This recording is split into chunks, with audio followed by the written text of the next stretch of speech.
Ward Tech Tower pierced the sky like a blade of glass so tall that morning clouds brushed lazily against its windows. Evelyn Brooks had always joked that working here felt like being stationed on an orbital outpost, beautiful, luxurious, and cold, in a way that seeped into one's bones if one lingered too long. After 6 months, she had learned the quiet rules of survival: speak little, deliver results. Smile strategically, and never assume kindness meant connection. Here, performance mattered more than names, appearance mattered more than emotions, and vulnerability was something best left at home. Only Lauren, her closest friend, felt like warmth in a place engineered for efficiency rather than humanity. They had just left the 10th meeting of the day, both mentally wrung out. Maxwell Ward himself had led the strategy session for the new fiscal year. Evelyn could still feel the weight of his presence lingering in the room like static. People didn't simply listen to Maxwell, they orbited him. His composure, his precision, the almost mathematical calm in his movements. He wasn't just the CEO or the billionaire founder.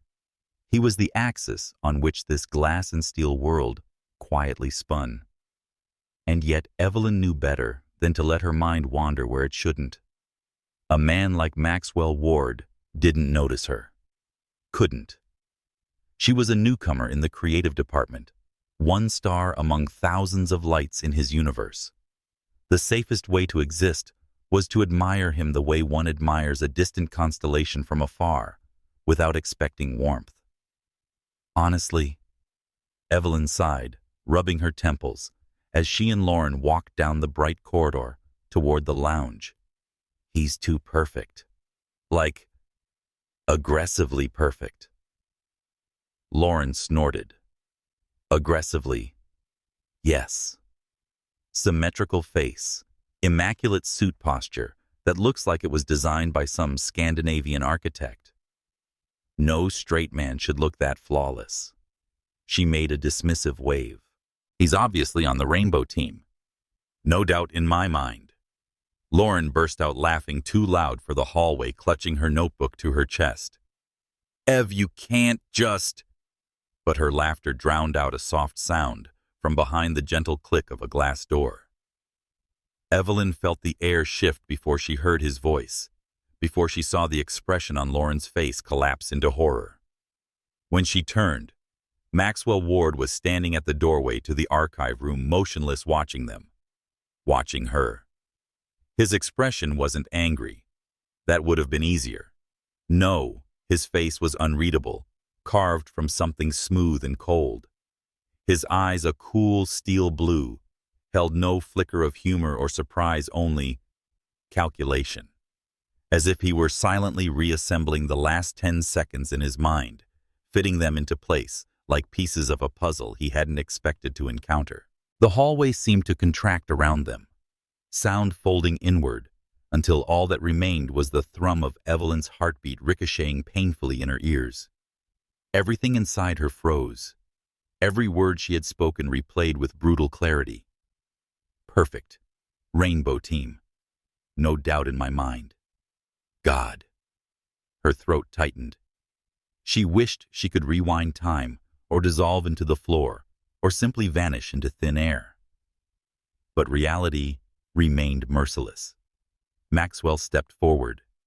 The measured sound of his footsteps echoed down the polished corridor, steady, unhurried, each one landing with the quiet authority of someone who had never needed to raise his voice to command attention.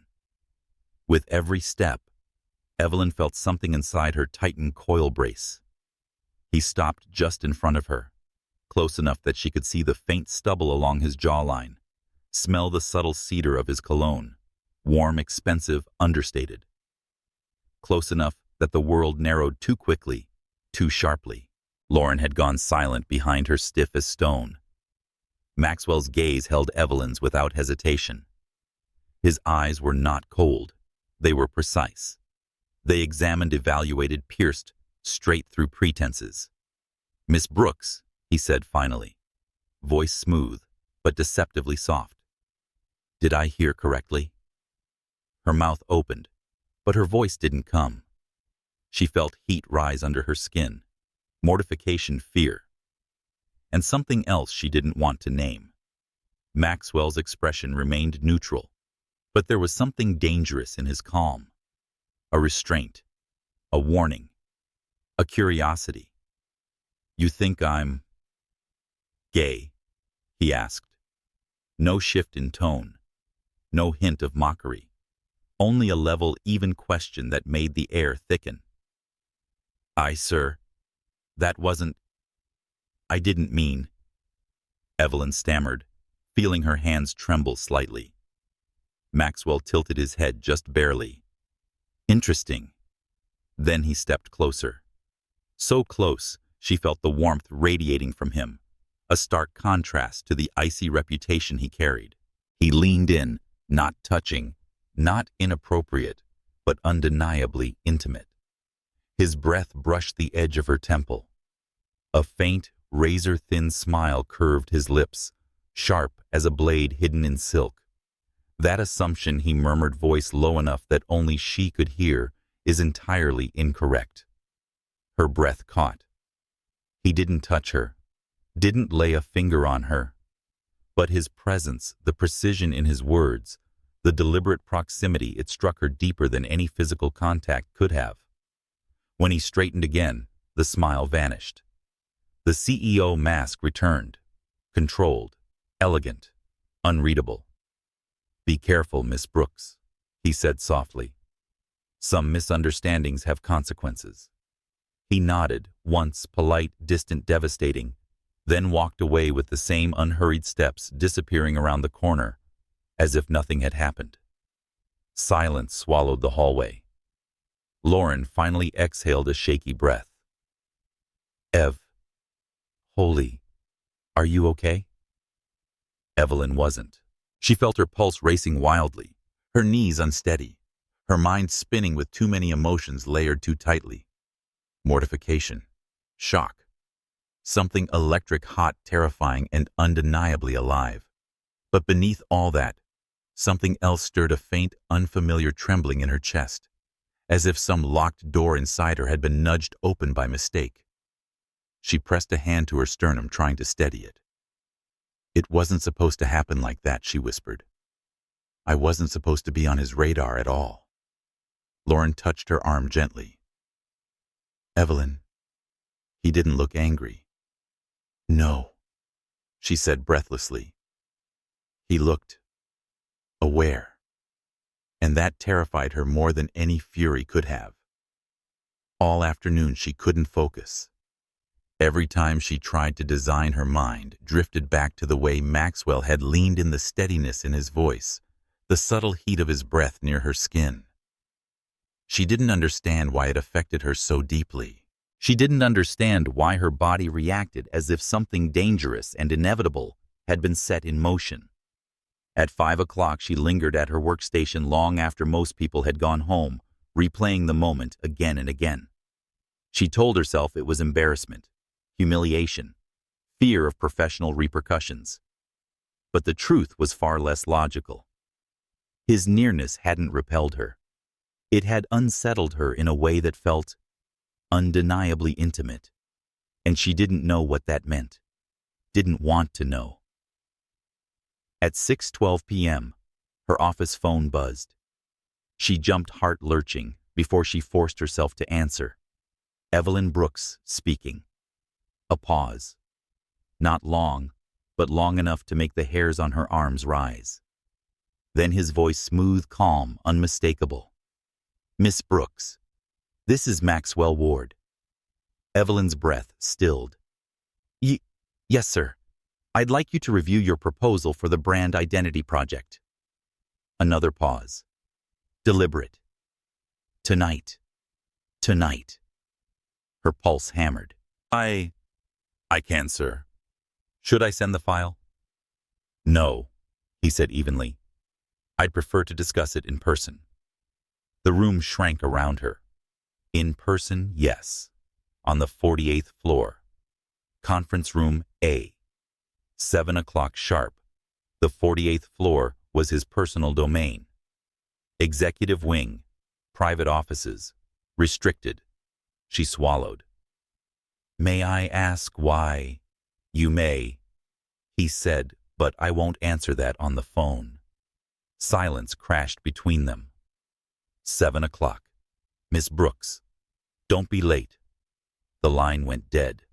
Evelyn set the phone down slowly, hands trembling. Lauren peered over the cubicle wall. Was that? Yes. Oh, God. Yeah. Evelyn stared at the elevator doors at the end of the dimly lit office, her stomach twisting in a knot of fear, curiosity, and something dangerously close to anticipation. Whatever awaited her on the 48th floor, she knew one thing with absolute clarity. This wasn't about a proposal. It wasn't about work. It wasn't over, not even close. She stood from her chair, smoothing her blouse with shaky hands. And as she pressed the call button for the elevator, a single thought pulsed through her mind. What does a man like Maxwell Ward do when someone sees him incorrectly, or when someone sees him too clearly? The doors slid open with a soft chime. Evelyn stepped in. The ascent began. A new tension rose with her quiet electric, and pulling her toward a moment she wasn't ready for yet, couldn't turn away from. The floor numbers ticked upward, each one a drumbeat in her chest. 47. 48. And the doors opened into a world where everything she thought she knew was about to shift. In the days following that charged moment in the hallway, Maxwell acted as though nothing had happened. No mention of her accidental comment. No acknowledgement of the way he'd leaned in, or the quiet warning in his voice. He spoke to her the same way he spoke to everyone else, calm, efficient, almost clinically polite. And yet, something was different. Only someone as observant and as involuntarily attuned as Evelyn would have noticed the tiny fracture in his facade. Each time she presented a design draft or spoke during a meeting, she felt his gaze linger. Not long enough to be obvious, not long enough for anyone else to detect, but long enough to make her pulse skip. He studied her as though the space between them held a second conversation, silent, persistent, and impossible to ignore. Evelyn tried to pretend she didn't feel it. She tried to bury herself in her work, to convince herself it was only her imagination reacting to the embarrassment she still hadn't fully processed. But her body betrayed her every time. The slightest shift of his eyes toward her sent a quiet rush of heat spiraling through her chest. She told herself it was humiliation. She told herself it was anxiety. She told herself anything except the truth. Because the truth felt dangerous. By the fourth day, she found herself avoiding the 47th floor altogether, sending documents through email rather than delivering them in person. She lingered with coworkers as an excuse to leave meetings quickly, walking so briskly that Lauren laughed and teased her for power walking away from temptation. Temptation. Evelyn didn't want to call it that, but the word lodged itself somewhere behind her ribs and refused to move. That evening, as she packed up her laptop and reached for her coat, her inbox chimed. A new email. From Maxwell Ward. Subject: brand identity. Concept review. She expected a straightforward request, a question about assets or timelines. Instead, her breath caught at the short, precise message. Evelyn, I'd like to discuss the brand identity direction with you. 7 p.m. Conference room B, 48th floor. Maxwell Ward. Her pulse stumbled.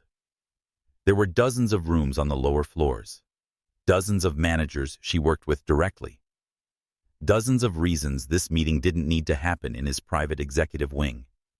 But he'd chosen otherwise. Evelyn stared at her reflection in the darkened window beside her desk, unsure whether she saw nerves or anticipation in her eyes. Maybe both. The clock read 6:32 p.m. Enough time to compose herself. Not enough time to talk herself out of going. She spent 10 minutes in the restroom, smoothing flyaway curls, fighting to slow her breathing. wondering why the idea of being alone with him again scared her more than any pitch or presentation ever had. Scared her and pulled her in. The 48th floor greeted her with quiet. Not the usual corporate hum, but a deep library-like stillness. Even the air felt different, cooler, scented faintly with cedar, and something warm underneath, something unmistakably tied to him. Conference Room B sat at the far end of the hallway, its lights glowing softly through frosted glass. Evelyn hesitated at the door, steadying herself before turning the handle. Maxwell stood by the window, back to her, hands clasped behind him. The city stretched out below like a river of lights. His silhouette was sharp against the evening sky, a perfect study in restraint. When he turned, she felt the weight of his attention settle on her with quiet finality. His expression was not cold, not tonight. The steel-blue eyes she'd often found intimidating were softer now, though no less intense. They reflected the scattered lights of Manhattan, giving them an almost molten sheen. "Miss Brooks," he said, voice deep and even. "Thank you for coming." Of course she managed, though her voice sounded thinner than she'd hoped. "You wanted to discuss the brand identity I did." "A beat. But that isn't the only reason we're here." Her heart tightened. Maxwell walked closer, slow, deliberate steps that seemed to measure the distance between them with more precision than necessary. He didn't stop too near, he never crossed the line of propriety.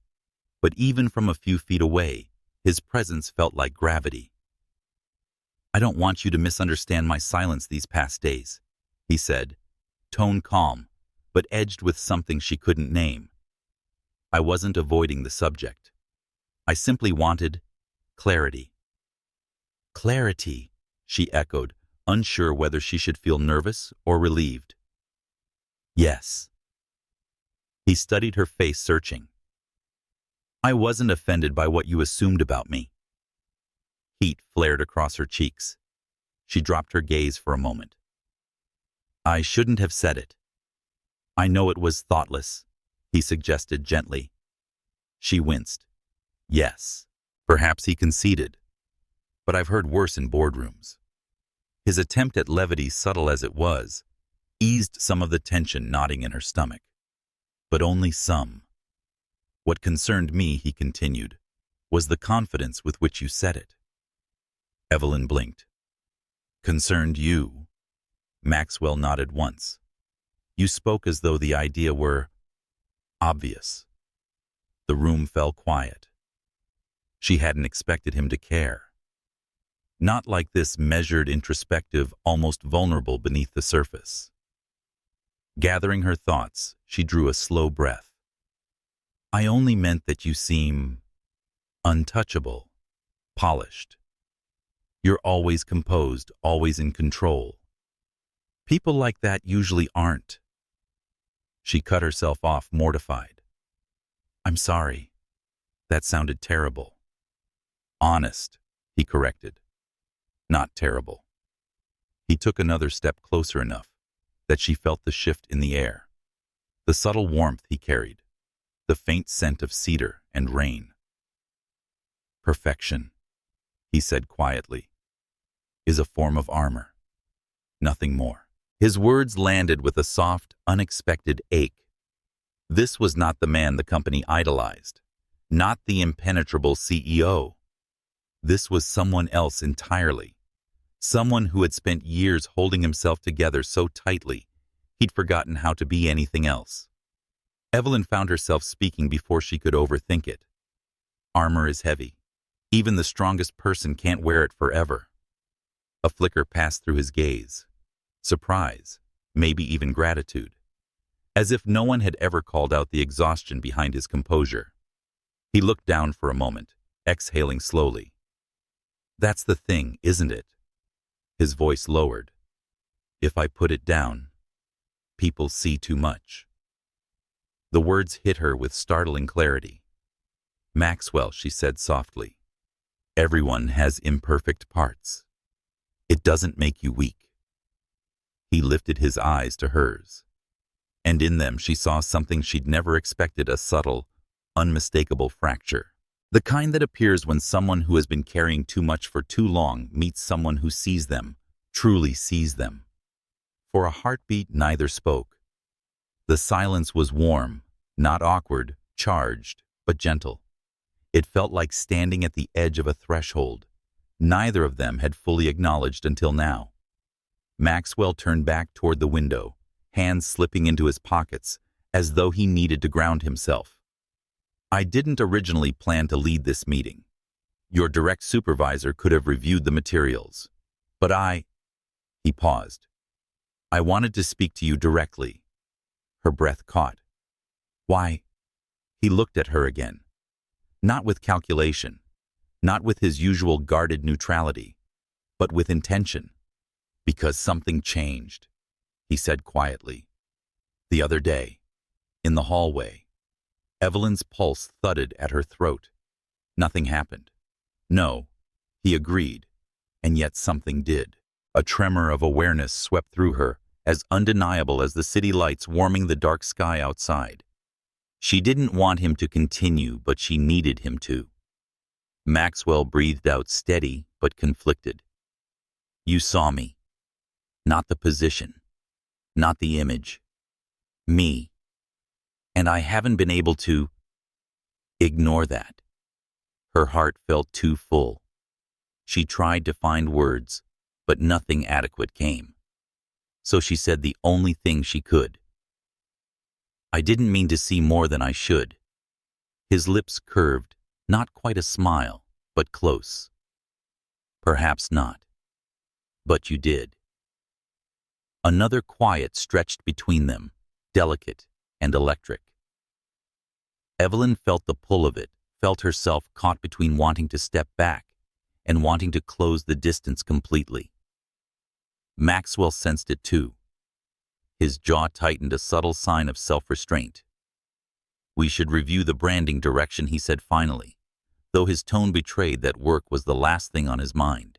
She opened her folder, grateful for the anchor of professional structure, but the moment she handed him the printed mock-ups, their fingers brushed. Just a light contact, barely a whisper of touch, but it sent a soft, startling pulse through her, warm and immediate. She pulled back too quickly. He held the paper too firmly. Their eyes met. Something unspoken flickered, deep and dangerous. Maxwell cleared his throat lightly. Let's continue, he said, but his voice had dipped, the steadiness slipping just enough to betray him. For the rest of the review, they stood a calculated distance apart, but the air between them carried a quiet awareness neither could outrun. Every comment he made seemed unnecessarily gentle. Every reply she offered seemed too breathless, and every time their gazes accidentally collided, both looked away a fraction too slowly. When the meeting ended, Maxwell didn't dismiss her right away.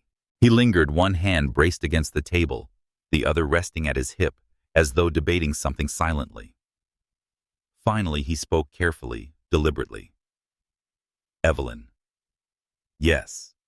If there's ever a moment when you feel unsure of where we stand, I want you to come to me directly. Rumors in this company spread quickly. I'd rather you hear clarity from me than doubt from strangers. Her chest tightened in a way she didn't expect. That wasn't just a directive. It was consideration. Protection, even. I will, she said softly. He nodded, but didn't move. His eyes held hers with a quiet intensity that made her breath shallow. Good, he murmured.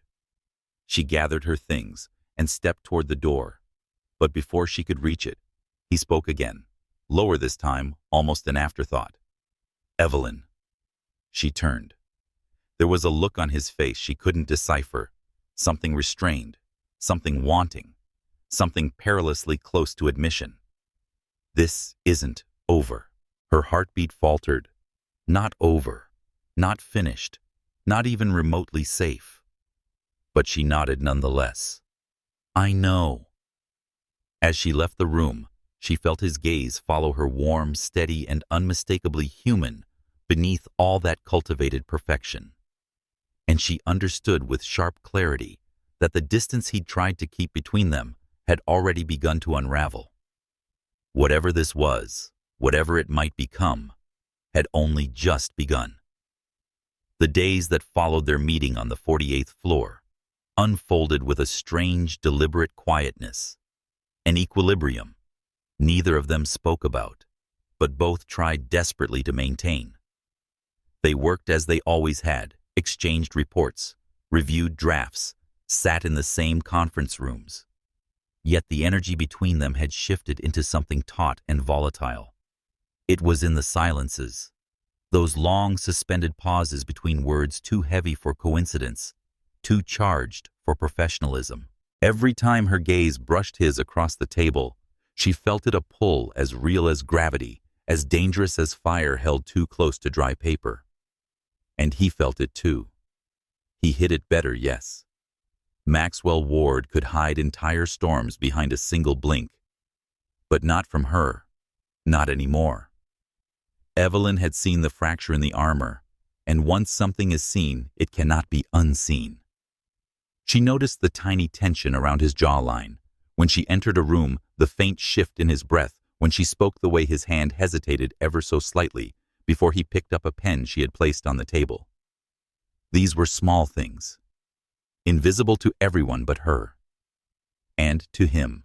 One afternoon, while discussing an upcoming product reveal, Evelyn leaned over the table to adjust a mock-up. Her fingertips brushed the back of his hand light, as dust accidental, nothing more than a moment of shared space. But the moment struck like a spark in dry air.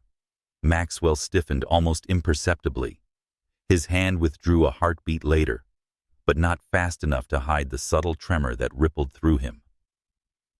"Sorry," Evelyn whispered, though the apology felt thin against the weight of what had just passed between them. Maxwell exhaled slowly, carefully, the sound low and controlled. "Evelyn." His voice carried that depth again, the one he seemed to fight every time she got too close. "I think we should consider establishing boundaries." Boundaries. The word tightened something inside her. Logical, sensible, expected, painful. She lifted her gaze, met his directly.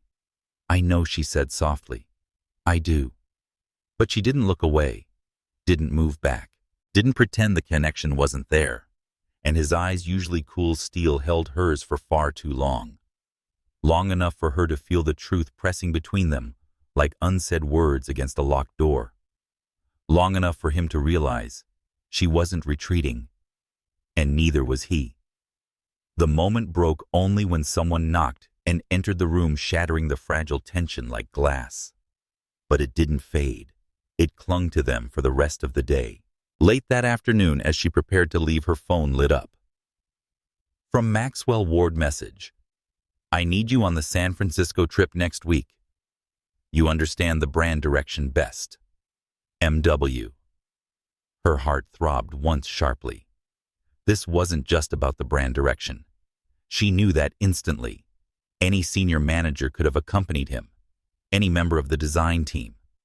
He had reasons, and then he had reasons. Evelyn sat in her chair for several seconds, staring at the message as the weight of what he was implying settled into her bones. A simple business trip was suddenly something else, something precarious, something they might not walk out of unchanged. She typed back, "Of course, I'll be ready." And she hit send before she could talk herself out of it. Because the truth was simple, her heart had said yes, long before her mind caught up. The trip was fast-paced, consumed by meetings, site tours, and interviews. They barely had time to breathe between commitments. In public, they moved with the careful choreography of colleagues, professional, composed, respectful of distance.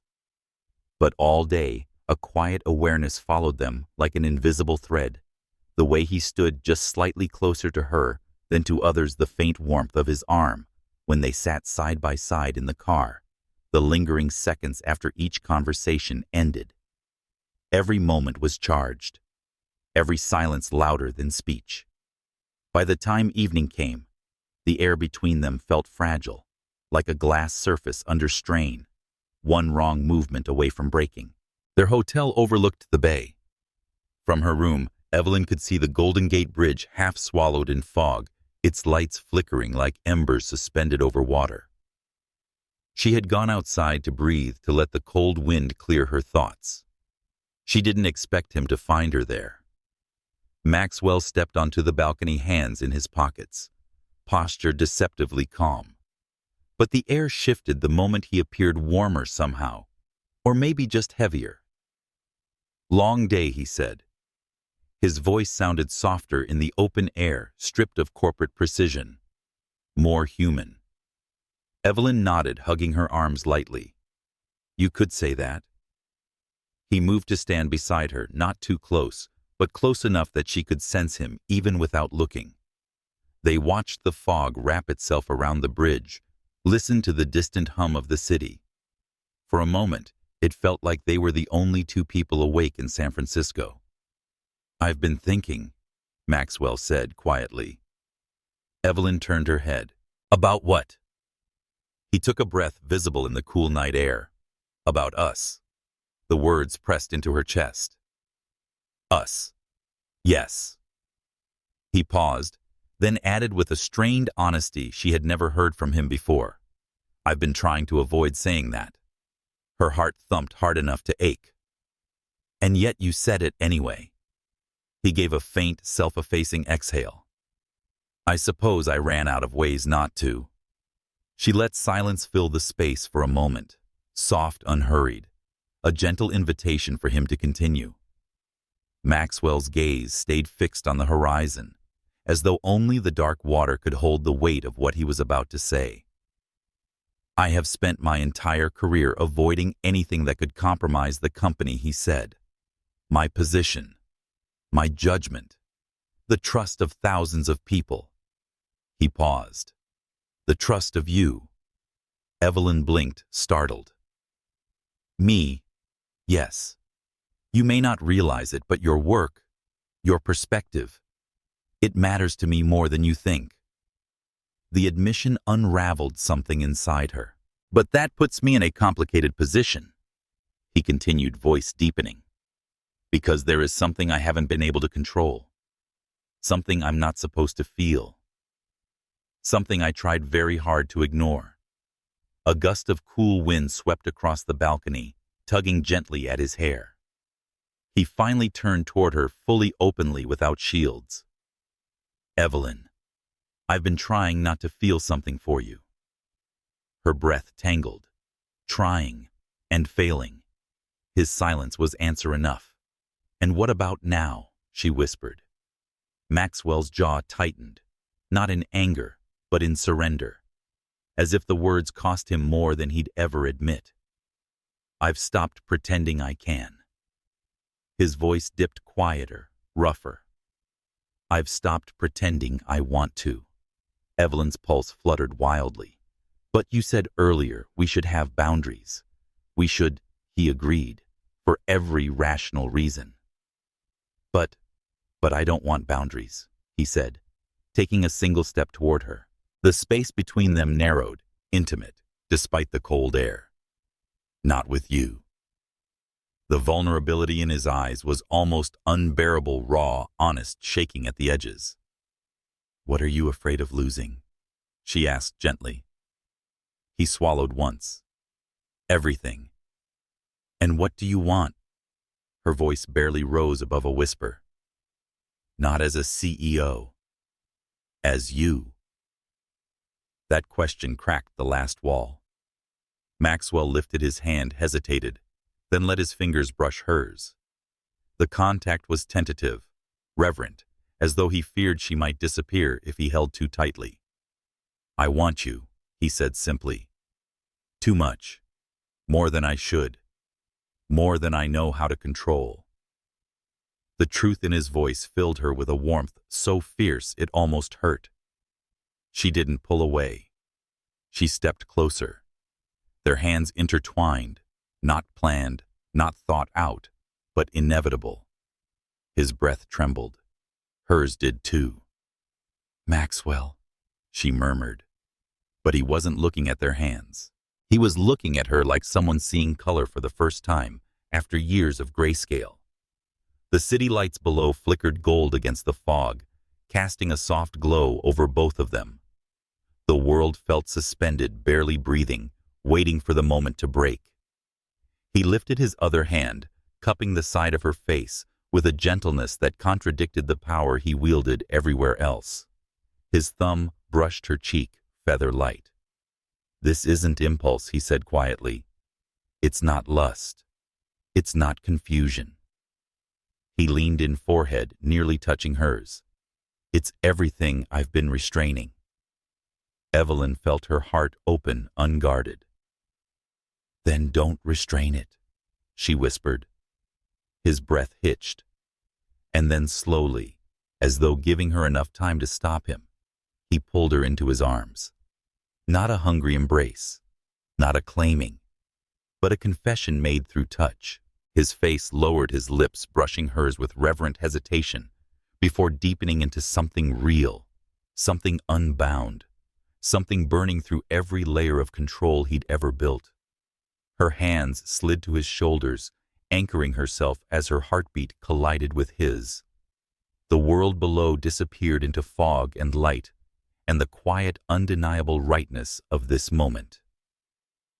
When the kiss finally broke, they stayed close, foreheads, touching breath, mingling. Maxwell spoke first, voice unsteady in a way she'd never heard. "This changes everything," he murmured. Evelyn smiled softly, fingers still curled against him. "I think it already has." And somewhere beneath them, the city kept shining, completely unaware that two people standing above it had just crossed a line neither of them could ever return from. A week passed, then 2, then 3. Enough time for wounds to form scars, but not enough for feelings to fade. Evelyn had expected the distance to dull the intensity, to numb the ache left behind in San Francisco. Instead, it settled into her like a quiet ember, dimmed, contained, but impossibly warm beneath the surface. Some nights, she could swear she felt it pulse like a heartbeat out of rhythm with her own. She and Maxwell had drifted into a silence, neither planned, but both obeyed. No messages, no late-night emails, no accidental meetings in the hallway.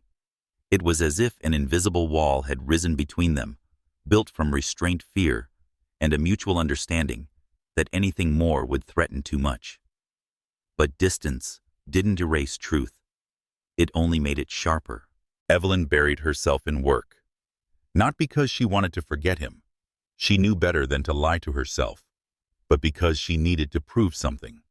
To her colleagues, to the company, to herself. She stayed long after others had gone home sketching, until her fingers cramped, staring at mock-ups, until the colors blurred. Every design she produced felt like an anchor, a way to tether herself to purpose when her heart kept drifting toward memory. Lauren became her constant lifeline. Every night she stopped by Evelyn's desk with a lopsided smile, a blanket draped over her shoulders, and a cookie pilfered from the break room. "You look like a sad Victorian heroine," Lauren said one evening. "Except you're overworked instead of lovesick." Evelyn tried to laugh. "Who says I'm not both?" Lauren set the cookie on her keyboard and wrapped an arm around her. "You're strong, Ev, even when you forget it." Evelyn leaned into the embrace, grateful. "I'm not trying to be strong. I'm trying to be enough." "For whom?" Lauren asked gently. Evelyn didn't answer. She didn't need to. The truth hovered in the quiet between them, too obvious to name, too fragile to touch. On the 48th floor, whispers circulated like drifting snowflakes. "The CEO looks tense. He's colder than usual. Something's distracting him." But no one knew the deeper truth, that every night Maxwell Ward stood alone at his office window, long after the building emptied, the skyline glowing beneath him, like a sleeping giant. His posture was always rigid, hands in his pockets, or braced against the glass eyes fixed on nothing in particular. What no one saw was the small silver cufflink in his hand. He held it tightly, turning it slowly between his fingers. Evelyn had left it in the hotel conference room in San Francisco, forgotten in the rush between meetings. She never noticed it was missing. But he did. He found it the morning after the night on the balcony, the night that changed everything, and kept it with the same careful reverence as someone holding a confession they were afraid to speak aloud. Some nights, he closed his fist around it just to feel something real, something human, something he wasn't supposed to want. He told himself distance was necessary, that it was the responsible choice. That leadership demanded sacrifice.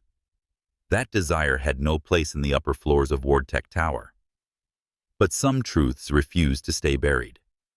And loneliness is its own kind of punishment. When the day of the brand strategy presentation arrived, a massive event attended by the board's senior executives and partners, Evelyn arrived early. Nerves coiled tight in her stomach. She had rehearsed for days, polished every slide, memorized every data point. She needed to be flawless today. She needed to prove she earned her place. Not because of him, but because of herself. Still, when she stepped into the grand conference hall, she felt a flicker of something sharpen inside her. Maxwell was already seated. Front row, middle seat, a position of authority, a position of visibility, a position she had hoped yet feared he would take. He looked composed, immaculate in his charcoal suit, the glow from the stage lights catching the faint silver at his temples. But his eyes betrayed him. They found her instantly even before she had fully stepped onto the stage. Just one glance, a single second, but it hit her like the first deep breath after being underwater too long. Her heart stuttered painfully. She forced her expression neutral professional steady, even as her pulse hammered loud enough she feared the microphone might catch it. She began her presentation. Words flowed smoothly. Slides transitioned seamlessly. Every idea she shared felt stronger than the last, her voice gaining confidence with each passing minute. But every time she looked up, she felt him watching her, not with longing, not with guilt, but with something deeper. Respect, pride, recognition. It was almost enough to shake her. When she finished, the room erupted into applause. The sound washed over her in a warm, powerful wave. Several executives stood in appreciation. Investors nodded with admiration. Colleagues whispered approvingly. But none of it compared to Maxwell rising to his feet. He didn't clap immediately. Instead, he looked at her with an expression she had never seen on him before. Open, unguarded, deeply human. Then he spoke. "Thank you, Evelyn Brooks."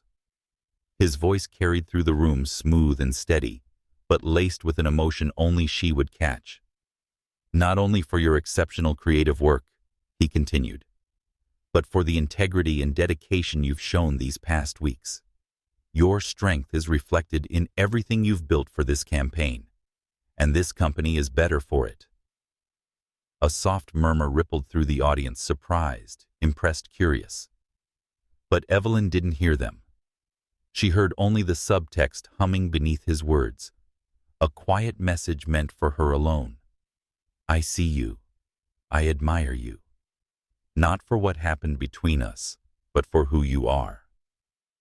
Her breath caught. She managed a small, composed nod, though her chest felt too full to move. When the meeting adjourned, people swarmed her with congratulations. She smiled, thanked them, accepted their praise with gracious professionalism, but she kept feeling his gaze brushing over her, steady and warm from across the room. She didn't approach him. He didn't approach her. Not here. Not yet. That night, after she returned home and sat on the edge of her bed, her phone vibrated. A message lit up the screen. "Maxwell. I respect your decision to keep distance, but I also want you to know this: my door is open. If ever the day comes when you wish to talk again, I'm here. No expectation, no pressure, no plea, just truth. Simple, steady, unwavering. For the first time in weeks, Evelyn smiled, a small, genuine curve of her lips that warmed her from the inside.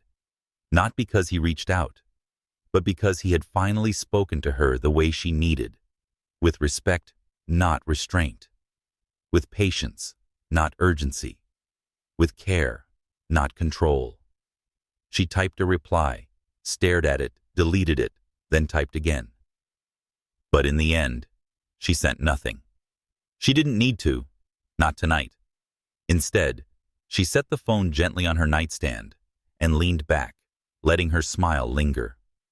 Because learning to love someone wasn't always about running toward them. Sometimes it was about learning to stand tall on your own and trusting they would still be there when you were ready to turn back. Rain drifted across the city like a veil of fine glass, soft enough to shimmer under streetlights, heavy enough to turn the night into something muted and intimate. Evelyn had just settled on her sofa with a blanket and a half-finished cup of tea when her phone lit up. Maxwell Ward. Incoming call. Her heart stumbled.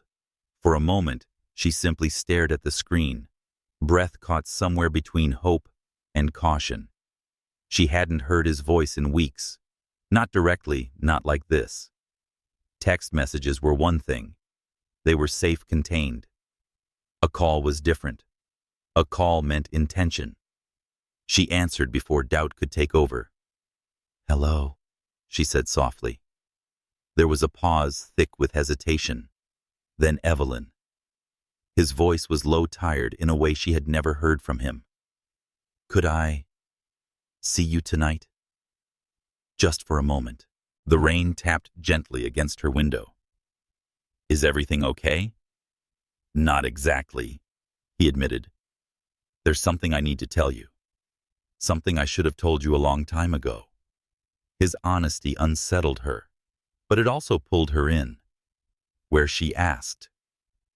There was a small exhale on the other end, as if relief flickered through him. "The cafe on Riverside and 82nd. The one with the lantern lights. I'll be in the back corner. I'll be there." The cafe glowed like a haven in the rainy night. Warm lights, wood interiors, a faint scent of cinnamon that seemed to hold years of quiet conversations. Evelyn pushed open the door, droplets still clinging to her coat. As she scanned the room, she found him instantly. Maxwell sat in the corner by the window, hands wrapped around a ceramic mug he hadn't touched. The golden light softened his features, but couldn't hide the exhaustion carved into them. When he looked up and saw her, something fragile and unguarded flickered in his eyes. He stood not with the crisp efficiency of a CEO, but with the tentative energy of a man unsure if he was welcome. "Thank you for coming," he said. "You sounded like you needed it." Evelyn slid into the booth across from him. For a moment, neither spoke. The rain pattered softly against the window, blurring the city beyond. He watched it briefly, as if collecting the courage to open a door he had kept locked for too long. "There's a part of me you don't know," he finally said. "A part I've kept buried so deeply that sometimes even I forget it's there." Evelyn folded her hands, waiting. Maxwell's gaze dropped to the steam curling off his mug. "My father was exacting. That's the polite word. He believed discipline was the only path to success. Every mistake was a flaw, every flaw a threat." He paused, the memory tightening his features. "Growing up, I learned that perfection wasn't an option, it was a requirement. There was no room for softness, no room for vulnerability. If I showed weakness, he reminded me that leaders couldn't afford it, that emotions were liabilities." His jaw shifted. Eventually, I believed him. Evelyn felt a quiet ache settle under her ribs. "That's a heavy burden for a child. It doesn't disappear when you grow up." He gave a small, humorless smile. It just becomes part of how you survive. She nodded slowly. And that's why you control everything. Why you guard yourself so tightly. Yes. He exhaled sharply as if saying the word released something he'd held too long. I've built an entire life on stability, on predictability, on maintaining control. WardTech didn't just need a leader who was strong, it needed one who never wavered. His voice softened. And I became that man, because I had to. Her chest tightened. She had seen glimpses of this man, the one behind the armor, but she hadn't realized how deeply the armor was fused to his skin. What changed? She asked quietly. His eyes lifted to hers. They weren't cold. They weren't guarded. They were tired, wounded, and heartbreakingly sincere. You, he said simply. Her breath caught. I don't know how to explain it, he continued. But when I'm around you, the mask doesn't fit anymore. I can't pretend. I can't perform the way I've always done. His voice dropped lower. I can't hide. The truth hung between them, tender, raw. Evelyn swallowed, feeling the weight of his vulnerability wrap around her like a fragile thread. Maxwell, I didn't walk away because I didn't care. I walked away because I was afraid of losing myself in your world. He blinked. Losing yourself. Yes. She folded her hands tightly in her lap. Everything about you, your presence, your certainty, your influence. It's overwhelming. And I didn't want to become someone who lived in your shadow. His brow softened with understanding. A hint of regret flashed through his expression. I never wanted that for you. But it looked that way, she said honestly. And I needed space to stand on my own, to make sure I wasn't being pulled into something that would swallow me whole. For the first time since she arrived, he reached across the table and brushed his fingers against the back of her hand. The touch was hesitant, almost trembling, nothing like the confident man the world knew. Evelyn, he murmured, I don't want you to disappear into my world. I want to build one where we both belong. Her breath trembled. You say that, but... He shook his head, cutting her gently off. No. Let me finish. His thumb traced a slow line along her skin, sending a quiet warmth up her arm. You're not someone I want to protect from the world, because I don't think you can stand in it. You're someone I want standing beside me because you make me a better version of myself. The words burrowed deep, surprising, disarming. He continued, voice steady but soft. I don't need you to fit into my life as it exists. I want to reshape it so there's space for both of us. Space that doesn't suffocate you or constrain me. Space that lets us be who we are, not who the world expects us to be. Evelyn's chest grew warm, too full. Maxwell, I'm not asking for anything tonight, he said. I'm not asking you to come back, or to decide anything, or to forgive me for the distance I forced between us. His fingers tightened gently around hers. I just want you to know the truth. All of it. Not the version I've curated, not the facade. A breath quivered through her. You're being honest. Really honest. It's long overdue, he whispered. The rain outside softened, tapering into a steady hush that felt almost like blessing. The cafe's lantern lights flickered against the window, casting reflections that shimmered like tiny constellations. They didn't move, didn't speak. The silence between them wasn't tense. This time it was full of understanding, full of tenderness, full of something beginning to heal. Finally, Evelyn spoke, her voice quieter than the rain. You know, I thought I'd lost you. A small smile touched his lips. You hadn't. I was exactly where you left me. She looked at their hands, still lightly entwined, and I thought, maybe we weren't meant to be anything more. He inhaled softly.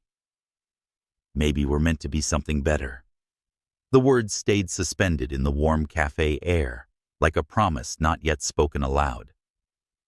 Evelyn's voice was steadier when she finally met his gaze. Maxwell, I'm not ready to rush back into everything we were, but I'm not running anymore either. That's enough, he murmured. More than enough. They didn't kiss, didn't embrace, didn't need to. What bound them in that moment was stronger than touch. It was honesty. It was respect. It was the recognition that love wasn't a collision. It was a choice. And at last, they were choosing it the right way. A soft laugh escaped her, quiet but real. You know, this feels like a beginning. He nodded, eyes warm. Then let's begin slowly. Carefully. Truthfully. Evelyn squeezed his hand once before letting it go. I think I'd like that. Outside, the rain began to quiet completely, leaving the city washed clean.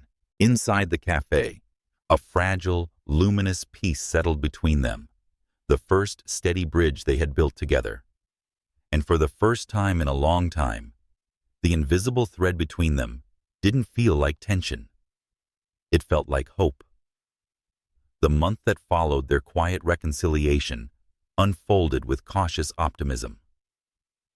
Evelyn returned to work with renewed steadiness, no longer burdened by uncertainty, yet careful to keep a respectful distance from Maxwell. He too carried himself differently, still composed, still authoritative, but with a gentler undertone that only she could discern. They were learning slowly, deliberately, to navigate the fragile balance between personal truth and professional reality. But peace in a corporate world was often a brief guest. The storm began with a headline: WardTech CEO accused of nepotism. Insider favors select employees. At first, Evelyn thought it was a joke, some exaggerated rumor born from office gossip. But as she read further, her stomach knotted. The article never said her name, but it didn't need to. It mentioned a junior creative rapid advancement, unusual access to top leadership, and anonymous quotes implying a secret relationship. Her inbox filled within hours. Some messages were sympathetic. Others were cruel. Most were suffocating. Before she could fully absorb it, HR asked her to temporarily step back. They claimed it was for her own protection, but Evelyn knew better. They needed distance. She had become a liability before she ever had the chance to defend herself. She packed her things in silence. Lauren helped, muttering curses under her breath, trying to soften the bitterness that hung like static around Evelyn. Across the building, Maxwell was summoned by the board. The boardroom had never felt colder.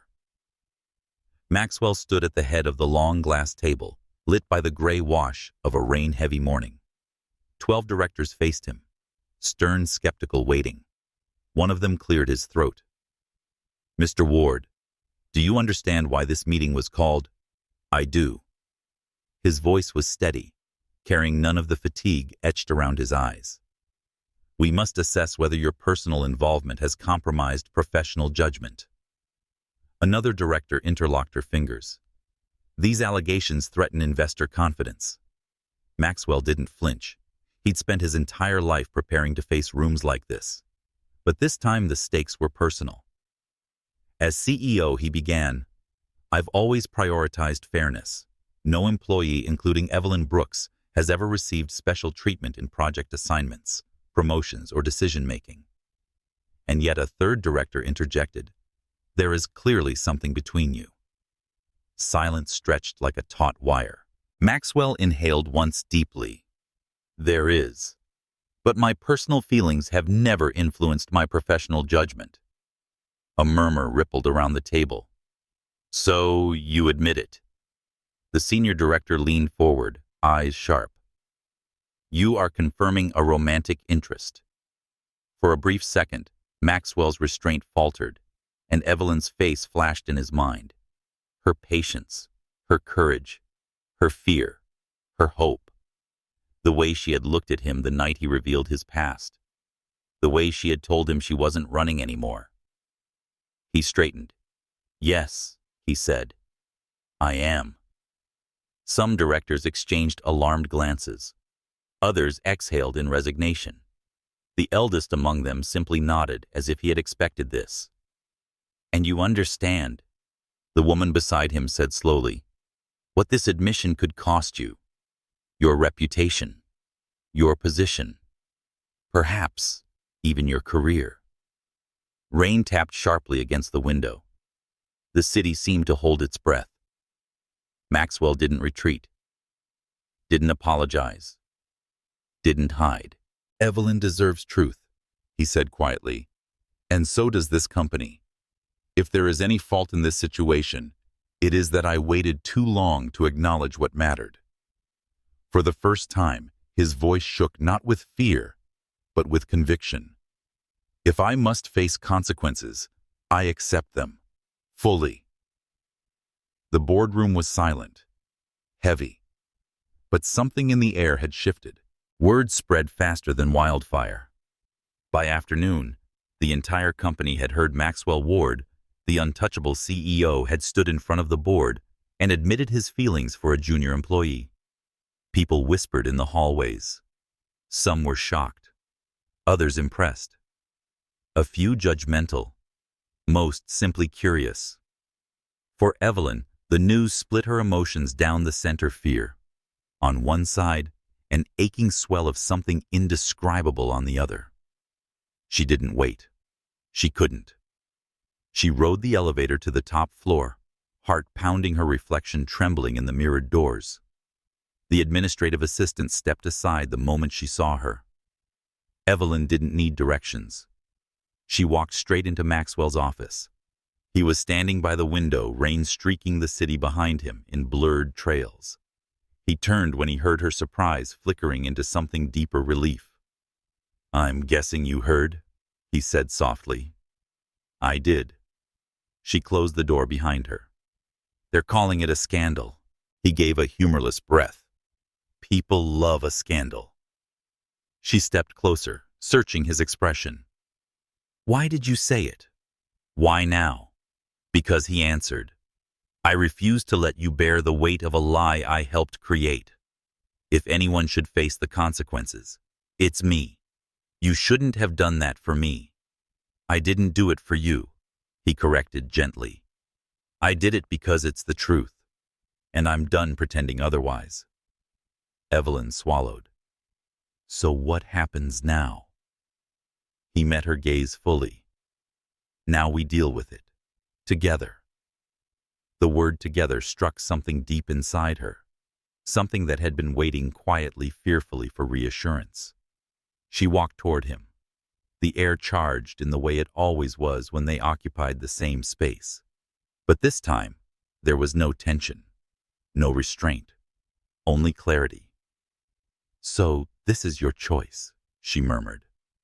His voice was barely audible. "Yes. And I hope you'll make yours." For a long moment, she studied him.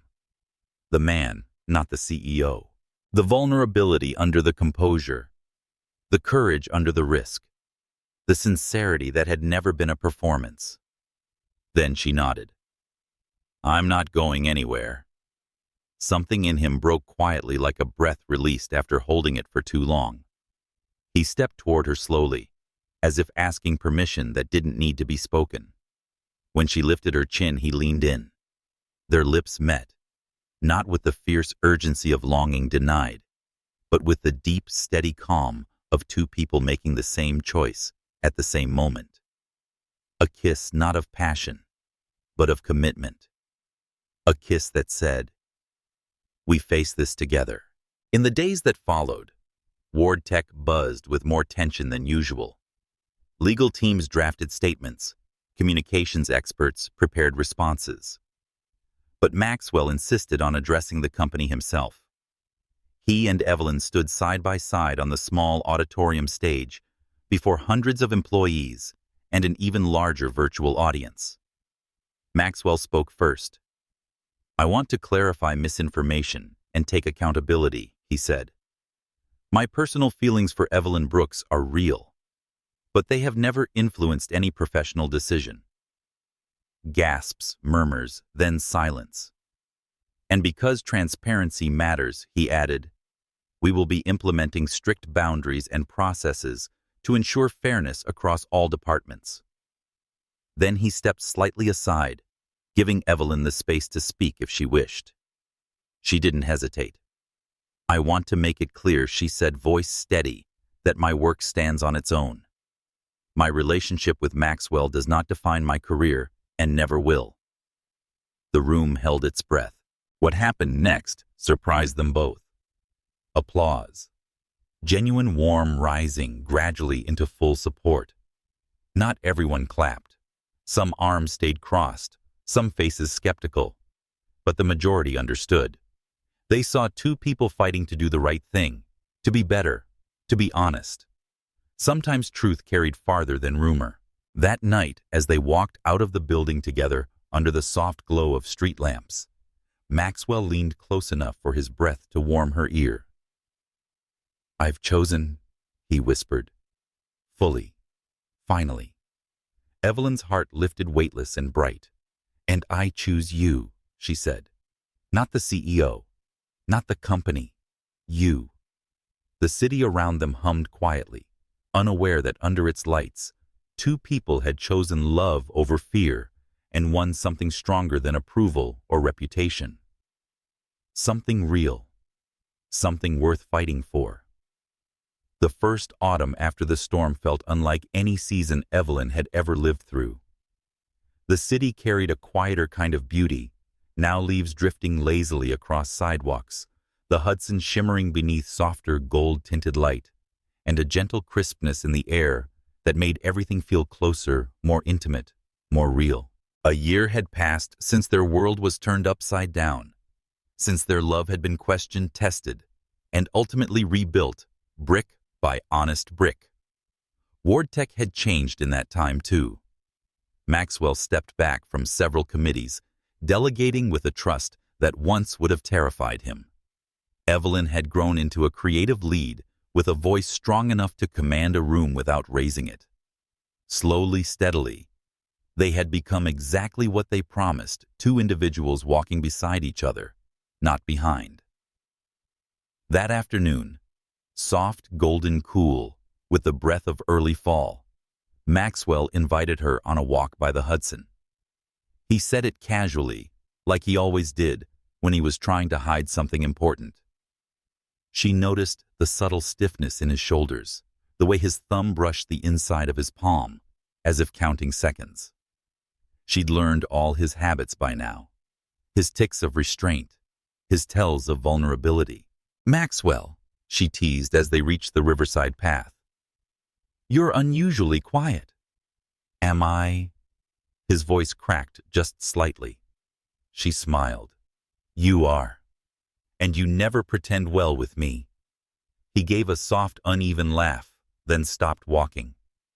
The sun hung low over the water, scattering shards of amber light across the river's rippling surface. For a moment, Evelyn believed the entire world had paused, just to listen. Maxwell turned toward her, his expression open in a way he saved only for her. Evelyn, he began, and her name trembled in the air between them. That was when she noticed the small box in his hand. Her breath caught.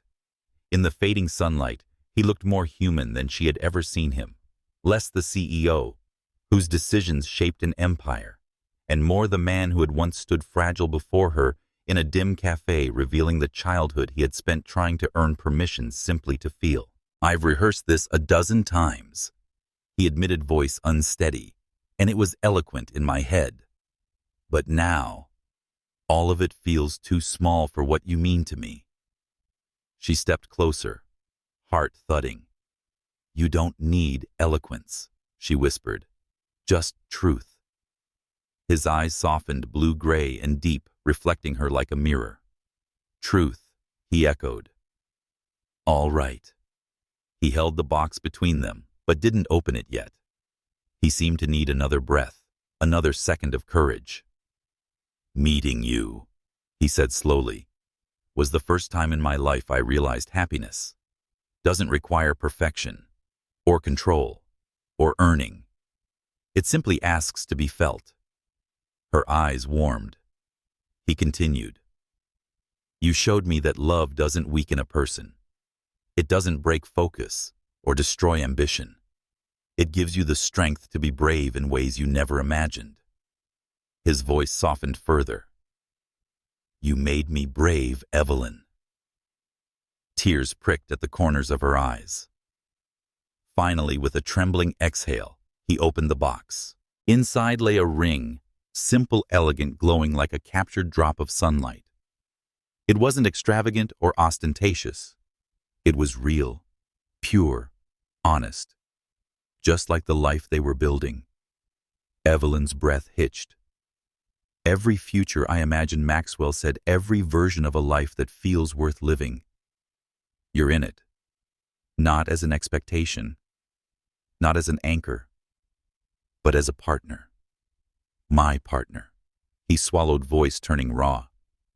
"Would you build a life with me, one that isn't perfect, but is ours?" The tears she'd been holding finally slipped free, not heavy, but soft like dew on the edge of dawn. "Yes," she whispered, her voice steady, even as emotion rippled through her. "Yes, Maxwell, I've wanted that for so long." He released a breath that sounded like relief, gratitude, and awe all at once. When he slid the ring onto her finger, his hand trembled, truly trembled for the first time since she had known him. She threw her arms around him, falling into his embrace with a certainty that felt like home. He held her tightly, burying his face in the curve of her neck as the wind lifted their hair and wrapped the moment in gentle warmth. Around them, the river shimmered with gold. The city hummed faintly in the background, softened by distance. The world carried on, but for a few long seconds, they existed in a pocket of their own creation, quiet, whole enough. A beginning disguised as a kiss of autumn. They sat together on a bench afterward, hands intertwined, watching the sky shift from honey to rose. Maxwell rested his cheek lightly against her temple, silent in the way only deep happiness can make someone silent. Evelyn turned her hand, admiring the ring, glinting against her skin. It felt like more than a promise. It felt like a milestone in a life she once didn't believe she deserved. "You know," she said softly, "if someone had told me 2 years ago that the man who terrified the entire boardroom would ask me to marry him by the Hudson, I would have laughed." Maxwell smirked. "Terrified? Really?" "You glared at printers when they jammed," she added. "Everyone thought you were one bad PowerPoint transition away from declaring martial law." He pressed a hand to his heart in mock offense. "That was one time. 3, she corrected. He chuckled, full, warm, unrestrained. A sound she cherished because she knew how rare it had been in the years before her. Silence settled again, comfortable and glowing. Then Maxwell spoke barely above a whisper. "I used to believe my life had to be flawless to be worth anything. Now I understand that the imperfections, the things I feared most, are what make life real." Evelyn turned to him. "You don't have to be perfect with me." His gaze met hers, quiet, unwavering. "And you will never have to be perfect with me either." A breeze swept past, carrying the scent of leaves, water, and distant bakeries closing for the night. The world felt softer somehow, as though absorbing their happiness and reflecting it back. Evelyn leaned her head on his shoulder. "I think that's what love really is," she murmured.